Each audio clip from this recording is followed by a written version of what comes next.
నమస్తే, welcome to our channel. నేను మీ ప్రియాంకరావు. తిరుపతి కల్తీ నెయ్యి వ్యవహారం ఎటు పోతుందో ఎవరికి అర్థం కావట్లేదు. కానీ ఏం జరుగుతుందా అనే క్యూరియాసిటీ అందరిలోనుంది. ఈ నేపథ్యంలో ఒక కీలకమైన సమాచారం దీనికి సంబంధించి బయటకు వచ్చినట్లు తెలుస్తుంది. మరి ఆ సమాచారం ఏంటి, అసలు ఈ కేసు ఎంతవరకు వచ్చింది అనేది తెలుసుకుందాం. మనతో మాట్లాడడానికి సీనియర్ జర్నలిస్ట్ సిఎస్ రావు గారు ఉన్నారు. ఆయనతో మాట్లాడదాం. నమస్కారం సార్. నమస్తే సార్, కల్తీ నెయ్యి వ్యవహారం అంటే తిరుమల తిరుపతిలో ఏదైతే లడ్డూ ప్రసాదంలో నెయ్యిని కల్తీ చేశారో ఆ వ్యవహారానికి సంబంధించి ఏం జరుగుతుందా అనే అప్డేట్ కోసం అందరూ వెయిట్ చేస్తున్నారు. ఈ టైంలో ఒక కీలకమైన సమాచారం పోలీసులు అంటే విచారణ అధికారులకి దొరికింది అని చెప్పేసి ఒక వార్త వచ్చింది. ఏంటి ఆ సమాచారం? మహా అపరాధం జరిగింది. కల్తీ నెయ్యితోటి లడ్డులు తయారు చేసి మహా అపరాధం చేశారు.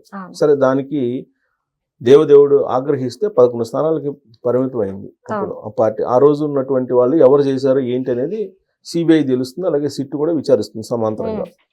దీంట్లో భాగంగా అజయ్ కుమార్ అనే అతన్ని పోలీసులు విచారించినటువంటి సందర్భంగా అజయ్ కుమార్ కొన్ని అసలు నిజాలు చెప్పేశారు. ఏంటి అని అంటే, ఢిల్లీ నుంచి బోలేబాబా డైరీకి, ఎక్కడ ఉత్తరాఖండ్లో ఉండేటువంటి బోలేబాబా డైరీకి రసాయనాల్ని సరఫరా చేశారంట. ఆ రసాయనాల ద్వారా తయారు చేసినటువంటి ఆయిల్ అంటే నెయ్యి రూపంలో ఉన్నట్టు దాన్ని సరఫరా చేసాము. తిరుపతిలో ఉన్నటువంటి డైరీకి సరఫరా చేస్తే ఆ డైరీ నుంచి తిరుమల తిరుపతి దేవస్థానానికి వెళ్ళింది. ఇది జరిగింది. అయితే కొన్ని కోట్ల రూపాయలు అతను సంపాదించాడంట. కొన్ని కోట్ల రూపాయలు.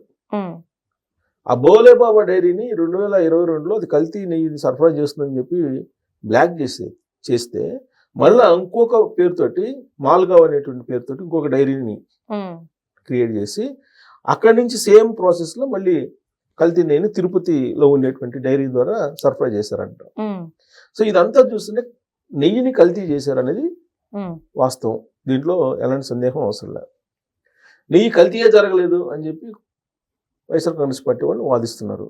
ఇప్పుడు విచారణలో ఇతను ఏం చెప్పాడు, అజయ్ అని అతను ఢిల్లీ అతను అజయ్ ఢిల్లీ నుంచి రసాయనాలను పెద్ద ఎత్తున పంపించేవాడిని, ఆ రసాయనాలను మిక్స్ చేసేసి నెయ్యిని సరఫరా చేసేవాళ్ళం అని చెప్తున్నారు. అంటే తిరుమల తిరుపతి దేవస్థానం ప్రసాదంలో రసాయనాలు కలిపి దాన్ని ఏ స్థాయిలో కల్తీ చేసి మనందరికీ తినిపించారో ఆయన విచారణలో మొత్తం కక్కేశాడు. ఇంకా బోలేబాబు డైరీలకు సంబంధించిన డైరెక్టర్స్ని అరెస్ట్ చేశారు, వాళ్ళని విచారిస్తున్నారు. ఇంకా కొంతమంది ఉన్నారు, వాళ్ళని విచారించేదానికి ఇప్పుడు సిట్ కానీ సిబిఐ కానీ ప్రయత్నం చేస్తుంది. విచారణ అయితే కొనసాగుతుంది. అయితే తాజాగా బయటపడినటువంటి అంశం ఇది. అంటే తొలి రోజుల్లో నెయ్యి కల్తీ జరిగింది అని చెప్పి బయటకు వచ్చినటువంటి తొలి రోజుల్లో అది జంతువులకు సంబంధించినటువంటి ఫ్యాట్, ఆ ఫ్యాట్ని కరిగించి సప్లై చేశారు అని చెప్పి ఒక వర్షను. రెండో వర్షన్ ఏమొచ్చింది, కొన్ని ఈ విత్తనాలకు సంబంధించి ఆ విత్తనాల నుంచి తీసినటువంటి ఫ్యాట్ అది దాన్ని సప్లై చేశారని ఒక వర్షను. ఇలా రకరకాలుగా వినిపించారు. తర్వాత ఆ నెయ్యి ట్యాంకర్లు చెక్ చేసేటువంటి సిస్టమ్ ఉందా లేదా తిరుమలలో, అసలు ల్యాబే లేదు. లేనటువంటి ల్యాబ్ అక్కడ కొన్ని ర్యాండమ్గా పరీక్షించాము, కానీ కొన్నిట్లో లేదు. అదే బోలేబాబా దగ్గర నుంచి సరఫరా అయినటువంటి ట్యాంకర్లో కొన్నిట్లో కల్తీ లేదని చెప్పి చెబుతున్నారు.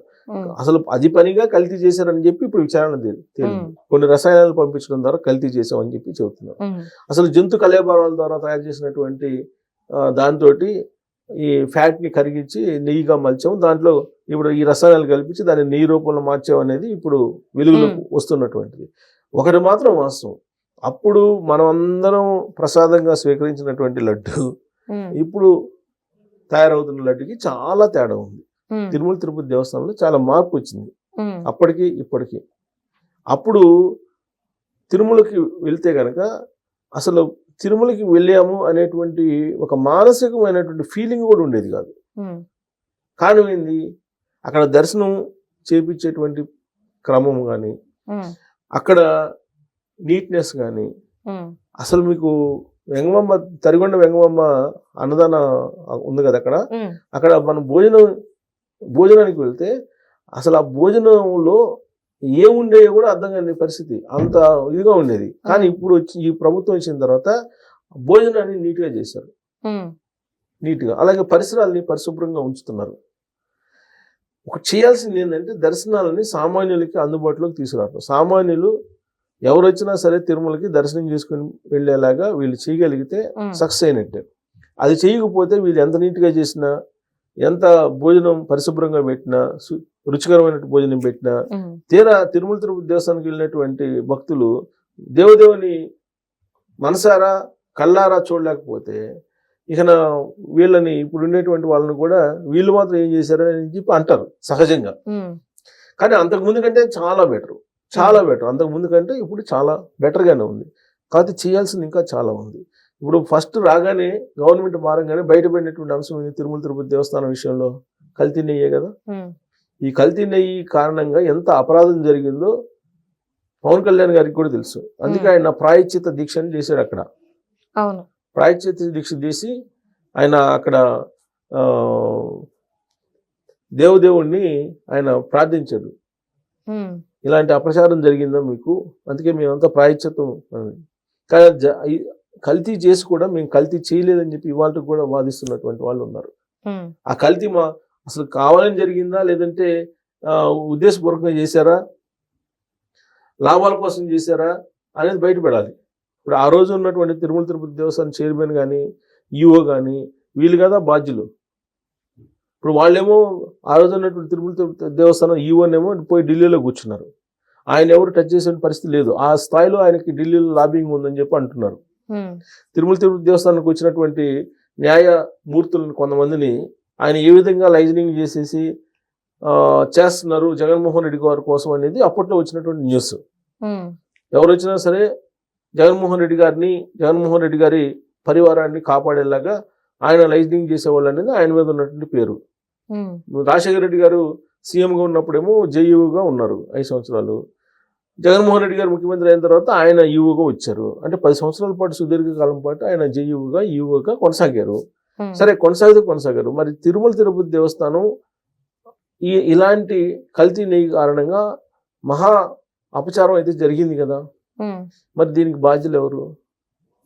ఆయనే కదా, ఈఓనే కదా, ఆయనే కదా, వాళ్ళ సిస్టమే కదా మొత్తం తనిఖీ చేయాల్సింది లేదా పరిశీలించాల్సింది.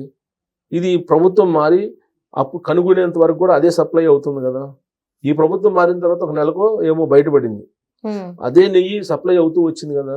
ఒకవేళ ఈ ప్రభుత్వం కనుక చెక్ చేయకపోతే అదే సప్లై ఉండేది కదా. మరి ఇలాంటి కేసులు సున్నితమైనటువంటి కేసులు ఇవి. ఒక ఇదేదో నేరకూడం నుంచి కాకుండా భక్తులు, హిందూ భక్తులకు సంబంధించినటువంటి ఇష్యూ ఇది చాలా సున్నితమైనటువంటి ఇష్యూ ఇది.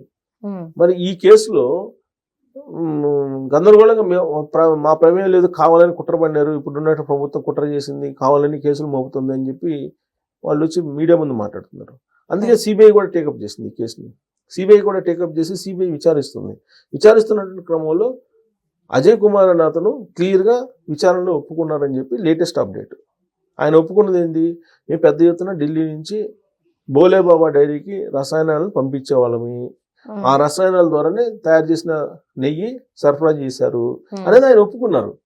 ఇప్పుడు ఆయనతో పాటు ఇంకెంతమంది ఉన్నారు, ఎంతమంది సరఫరా చేశారు ఈ రసాయనాలని, ఎక్కడెక్కడ కొన్నారు, ఎంతకు కొన్నారు, ఎలా మిక్స్ చేశారు, ఇవన్నీ ఫర్దర్ ఇన్వెస్టిగేషన్లో వస్తాయి. అసలు దీనికి కారణం ఎవరు? దీనికి ఢిల్లీలో ఇదంతా జరిగింది. ఢిల్లీలో జరిగినప్పుడు ఈ అజయ్ కుమార్ అనే వెనక ఎవరున్నారు అనేది బయట రావాలి. మరి ఢిల్లీ కేంద్రంగా జరిగిందని చెప్తున్నారు ఇదంతా కూడా, రసాయనాలు పంపించడం ఇవన్నీ కూడా. సో అక్కడ ఎవరు సపోర్ట్ తోటి చేశారు అనేది బయటికి రావాల్సి ఉంది. ఇప్పటికైతే అతను ఒప్పుకున్నాడు, కల్తీ చేసాము, రసాయనాలను పంపించాం, రసాయనాల ద్వారా చేసామని చెప్పి చెప్తున్నారు.